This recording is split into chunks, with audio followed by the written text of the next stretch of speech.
샬롬 반갑습니다. 오늘도 주님 안에 거하시는 주님의 성도님들 되시길 주님의 이름으로 축복합니다. 오늘 우리가 함께 읽은 여호수아 12장은 여호수아서의 전쟁기를 다루는 전반부의 마지막 장입니다.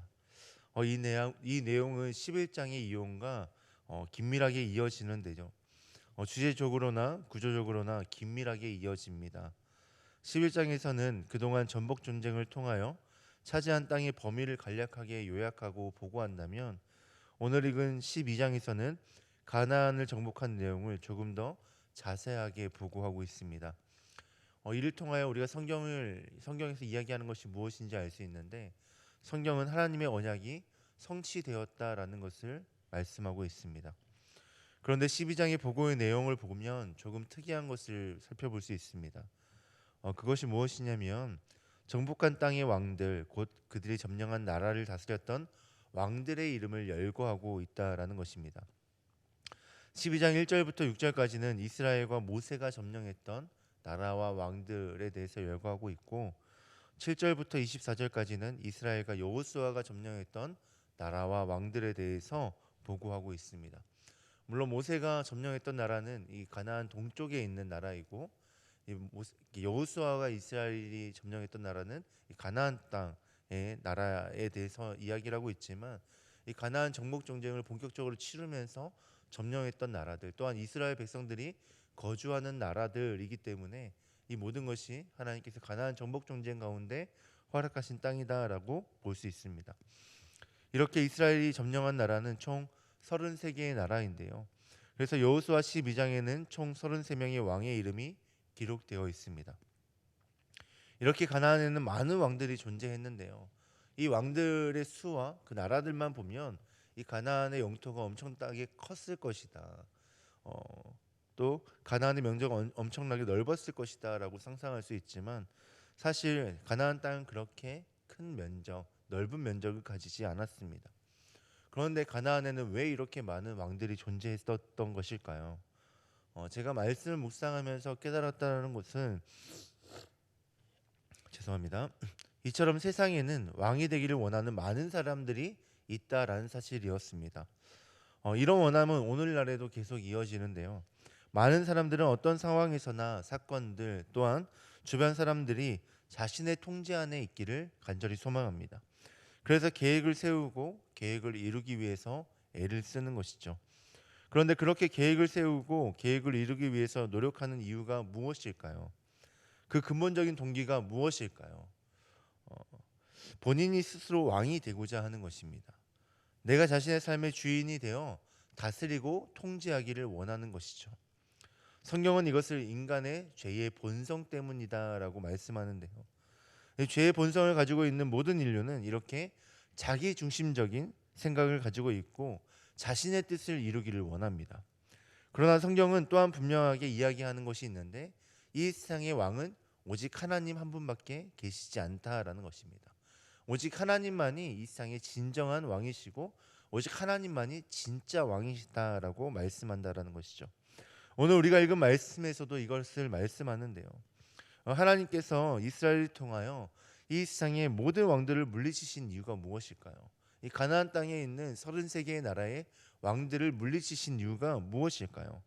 이스라엘에게 적과 꿀이 흐르는 그런 귀한 땅을 그런 가나안 땅을 허락하시기 위함이었을까요?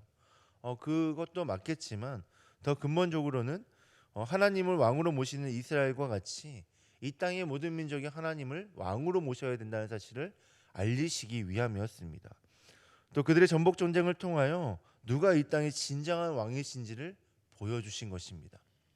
한편으로는 성품이 온유하신 성도님들은 꼭 그렇게 폭력적으로 하셨어야 됐나? 그들을 설득하실 수 있지 않으셨을까? 그들을 이해시킬 수 있지 않으셨을까라고 생각하실 수도 있겠다 싶습니다.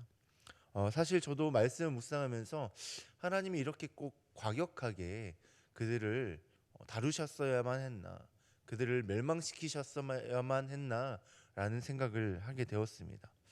하나님께서 가나안 땅의 모든 나라 왕들을 정복하고 멸망시켰기 때문인데 그들을 회유하거나 설득하면 되시지 않았을까라는 생각을 했습니다. 왜냐하면 하나님은 사랑이시라라고 성경에서 이야기하고 있기 때문인데요. 왜 하나님은 그 나라들을 멸망시키셨고 왜 그 왕들을 죽이셨을까요? 성도 여러분, 하나님은 왜 이렇게 하셨을까요? 왜 하나님은 그들을 설득하시지 않고 그들을 악한 길에서 떠나게 하시지 않고 왜 그들을 멸망하셨을까요? 여러 가지 이유가 있겠지만 저는 구속사적 관점으로 볼 때 성도에게 이렇게 선한 싸움이 불가피하다라는 것을 말씀해 주시기 위함이지 않을까라고 생각하게 되었습니다. 이 많은 성경학자들은 여호수아서를 하나님의 백성들이 하나님 나라 곧 약속의 땅에 이르기까지의 여정이다라고 이야기하는데요. 그런데 이 여정이 불가피한 전쟁이 있습니다. 바로 영적 전쟁입니다. 어저께 말씀을 나누어 주시던 김성령 목사님께서도 우리의 인생에 또 성도 인생에는 영적 전쟁이 반드시 존재한다. 그리고 그 전쟁을 승리해야 된다라고 말씀해 주셨는데 오늘 우리가 하나님 나라의 백성으로서 하나님이 약속하신 그 하나님 나라에 이르기까지엔 불가피하게 꼭 있는 것이 있는데 그것이 바로 영적 전쟁이다라는 것이죠. 사단은 우리가 하나님 나라에 이르지 못하도록 우리를 속이고 유혹합니다. 때로는 사람을 통해서 넘어뜨리기도 하고 때로는 상황을 통해서 넘어뜨리기도 합니다.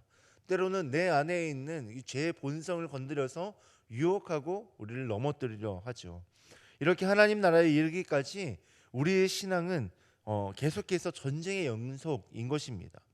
만약 우리가 이 전쟁에서 사단의 공격을 이겨내지 못한다면, 정복하지 못한다면 어떻게 될까요? 우리가 정복당하게 되는 것입니다. 우리가 넘어지는 정도가 아니라 우리가 멸망하게 되는 것입니다.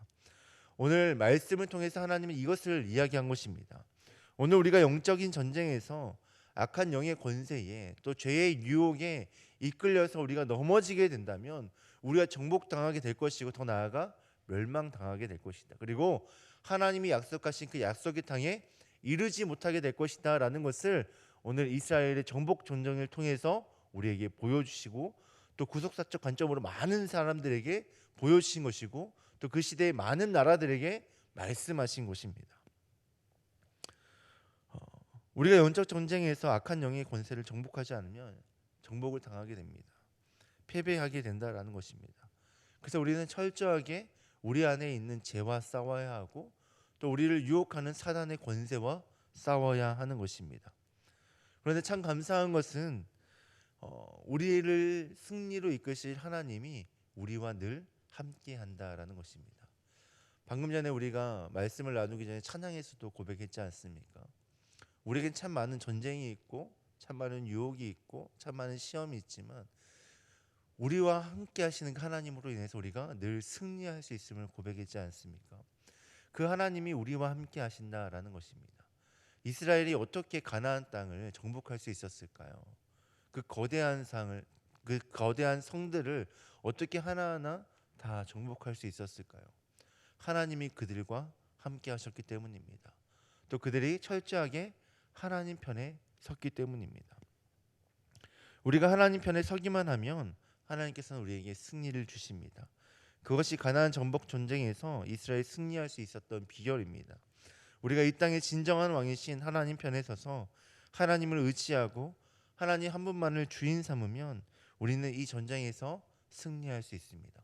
우리가 이 영적인 전쟁을 피할 수도 없고 반드시 마주해야 되지만 우리가 이 전쟁에서 승리할 수 있는 비결이 우리의 주인이시고 우리의 왕이시며 우리 다스리시고 통치하시고 우리를 사랑하시는 하나님 아버지께 있다라는 사실입니다. 그리고 그 약속하신 땅인 하나님 나라에 우리를 반드시 인도하실 것이다라는 것입니다. 그리고 우리가 또 한 가지 기억해야 할 것은 오늘 우리가 삶 가운데 하나님을 왕으로 모시고 의지하면 오늘 우리의 삶이 하나님 나라라는 것입니다. 우리는 약속한 땅이 굉장히 멀 것이다라고 생각을 하고 죽은 이후에만 갈 수 있을 것이다라고 생각을 하지만 예수님이 말씀하셨지 않습니까? 하나님 나라는 우리 마음속에 있다. 우리 가운데 있다라고 말씀하셨는데 하나님 나라는 예수님이 이 땅에 오신 이후로부터 이미 우리 가운데 주어졌습니다. 하나님이 우리와 함께 하시고 하나님이 오늘 우리를 다스리신다면 우리를 통치하시고 오늘 우리 삶 가운데 하나님의 역사가 있다면 그것이 곧 하나님이 약속하신 그 하나님 나라임을 기억하고 우리가 하나님과 동행함으로 그 하나님 나라를 누리고 그 하나님 나라에서 하나님을 예배하고 하나님을 높이는 그런 귀한 삶을 살아갈 수 있다라는 사실입니다. 사랑하는 성도 여러분, 오늘 우리 삶 가운데 찾아오시고 우리에게 구원을 주시고 우리에게 약속하신 그 하나님 나라를 허락하신 그 하나님 한 분만을 붙드시길 주님의 이름을 축복합니다. 늘 하나님 편에 서서 오늘 우리가 피할 수 없는 그 영적인 전쟁에서 승리하심으로 그 하나님 나라를 누리고 하나님 나라의 백성으로서 살아가실 수 있기를 다시 한번 간절히 기도합니다. 기도하겠습니다. 하나님 감사합니다. 오늘 말씀을 통하여 우리에겐 피할 수 없는 전쟁이 있다라는 사실을 다시 한번 더 깨닫게 되었습니다. 그리고 그 전쟁에 승리하기 위해선 모든 전쟁을 승리하시는 하나님 한 분만을 우리의 주인 삼고 왕으로 모셔야 된다는 사실을 다시 한번 더 깨달았습니다. 하나님, 오늘 우리를 사랑하셔서 우리 가운데 찾아오시고 우리를 자녀 삼아 주실 뿐만 아니라 우리의 주인 되셔서 이 영적인 전쟁에서 승리하게 하실 그 주님만을 믿고 의지하며 따르겠습니다. 여호수아가 고백했던 것처럼 오직 하나님 편에 서겠습니다. 우리가 하나님 편에 서서 하나님과 함께 동행하며 살아갈 때 하나님 우리에게 참된 승리를 맛보게 하시고 그뿐 아니라 오늘 우리 가운데 허락하신 그 약속하신 하나님 나라를 경험하는 귀한 은혜와 복을 누리게 하여 주시옵소서. 그래서 이 땅 가운데 살아가지만 하나님 나라의 백성으로서 살아가게 하시고 우리의 마음 가운데 또 우리를 통치하시고 우리 다스리시는 그 하나님의 역사와 그 놀라운 은혜를 경험하며 살아갈 수 있는 주의 백성들 되게 하여 주시옵소서. 그렇게 행하실 주님 기대하고 소망하며 이 모든 말씀 예수님의 이름으로 기도합니다. 아멘.